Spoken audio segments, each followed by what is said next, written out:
보통 허리 건강 생각하면 어떤 운동을 해야 하지? 뭐가 좋지? 이렇게 무엇을 할지에 대해 많이들 고민하시잖아요.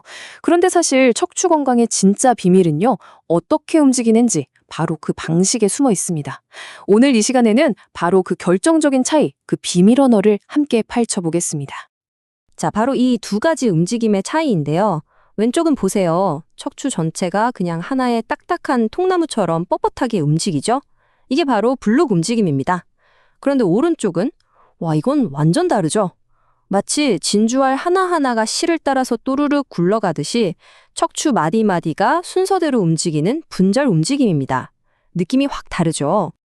아니, 근데 도대체 왜 전문가들은 척추를 통나무가 아니라 이 진주 목걸이처럼 움직여야 한다고 그렇게까지 강조하는 걸까요?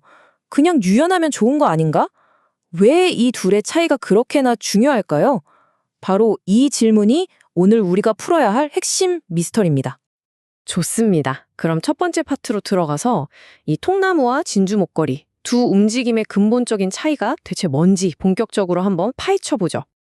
이 분절 움직임이라는 게요, 그냥 뭐 허리가 유연하다 이런 단순한 뜻이 아니에요.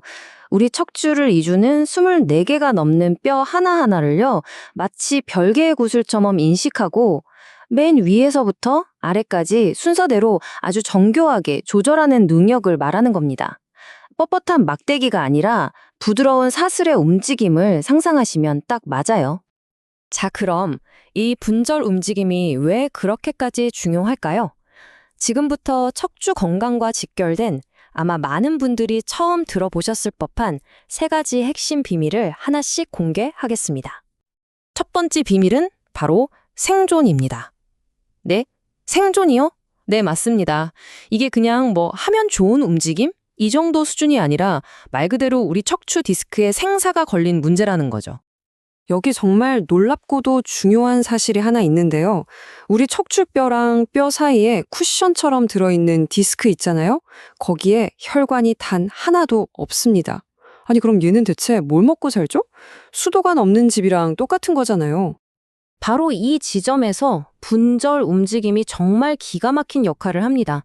그림처럼 척추 마디마디가 움직일 때마다 디스크가 스펀지를 꾹 짜듯이 노폐물을 뱉어내고요.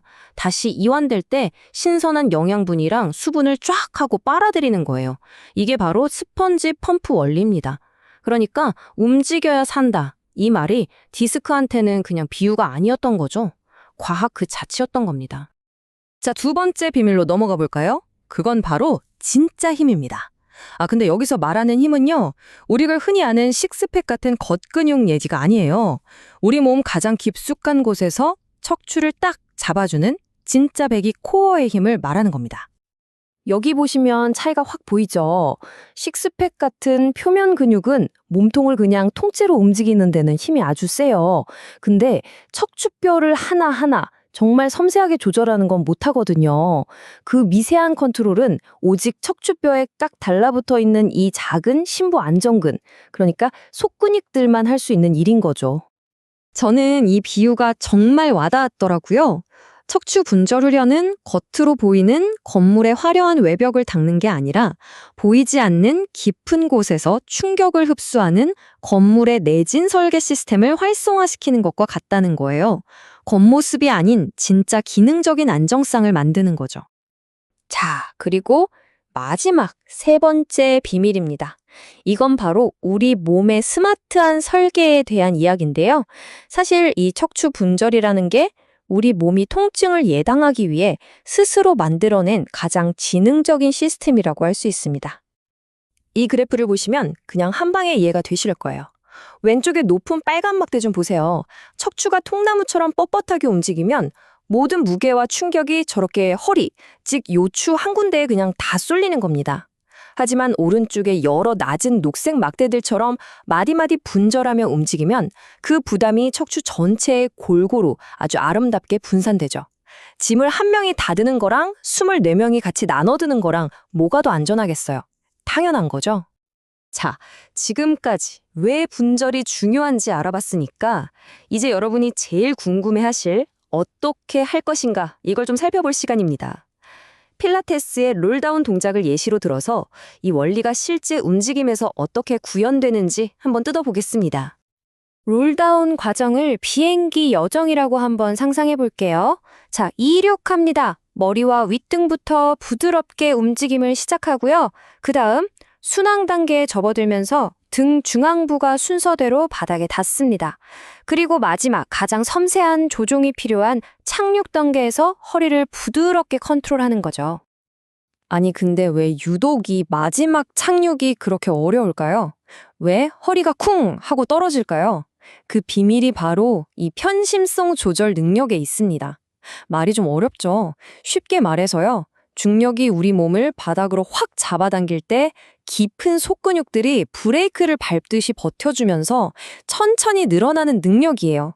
이 브레이크가 약하면 어떻게 되겠어요? 부드러운 착륙이 아니라 그냥 쿵 하고 추락하는 거죠. 아마 이쯤에서 딱 내 얘긴데 내 허리는 절대 저렇게 부드럽게 안 내려가는데 하고 생각하시는 분들 많으실 거예요. 근데요, 괜찮습니다. 그게 지극히 정상이거든요. 지금부터는 내 맘대로 안 되는 이 척추가 저항할게 어떻게 해야 하는지 그 해결책을 알아보겠습니다. 여기서 제일 중요한 거, 절대로 무리해서 완벽한 동작을 만들려고 애쓰시면 안 됩니다. 자료에 나온 이 비유가 정말 딱인데요. 꽁꽁 언수도관은 뜨거운 물이 아니라 미지근한 물로 녹여야 한다. 갑자기 뜨거운 물을 확 부으면 관이 터져버리잖아요. 똑같습니다. 뻣뻣한 척추에 무리한 힘을 가하면 다칠 수 있어요. 움직임의 범위를 확 줄여서 미지근한 물로 살살 녹이듯이 부드럽게 감각부터 깨워야 합니다.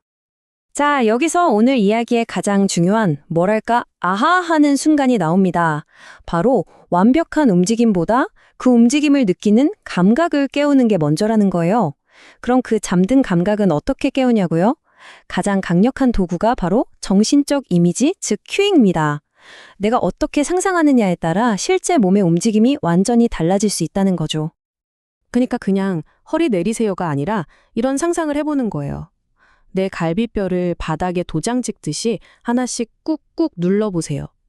이렇게 생각하면 뇌가 등의 각 부분을 훨씬 더 선명하게 인식하기 시작합니다. 또 허리 뒤에 붕 뜬 공간을 모래로 꽉 채워보세요. 이렇게 상상하면 나도 모르게 배에 힘이 탁 들어가면서 허리가 쿵 하고 떨어지는 걸 막아주죠. 신기하죠? 자, 이제 거의 다 왔습니다. 우리는 지금까지 매트 위에서의 움직임에 대해 집중적으로 이야기했잖아요. 그런데 진짜 중요한 질문은 어쩌면 다른 곳에 있을지도 모릅니다. 우리가 운동할 때 그렇게 애를 먹는 이 통나무 같은 움직임, 이게 도대체 어디서부터 시작된 걸까요? 이 표를 한번 보세요. 매트 위에서의 문제는 블럭 움직임인데 책상 앞에서의 문제는 정적인 자세예요. 어쩌면 문제의 시작점은 우리가 매일 책상에 앉아 있는 바로 그 시간에서부터 만들어지고 있는 건 아닐까요? 맞습니다. 이 뻣뻣한 척추라는 문제는요, 우리가 막 움직이는 동안이 아니라 오히려 움직임이 없는 그 고요한 시간 동안 아주 조용히 만들어집니다. 우리가 모니터에 집중하는 사이 우리 디스크는 영양분을 공급받지 못해서 굶주리고 분절을 책임지는 속근육들은 점점 더 깊은 잠에 빠져들고 있는 거죠. 그렇다면 어쩌면 우리 척추를 살리는 가장 위대한 움직임은 헬스장에서의 거창한 운동이 아닐지도 모릅니다. 지금 이 순간 의자에 앉은 채로 꼬리뼈부터 머리 꼭대기까지 아주 작은 물결을 한번 일으켜보는 건 어떨까요? 당신의 척추의 가장 중요한 움직임은 바로 다음에 할 그 작은 움직임일 수 있습니다.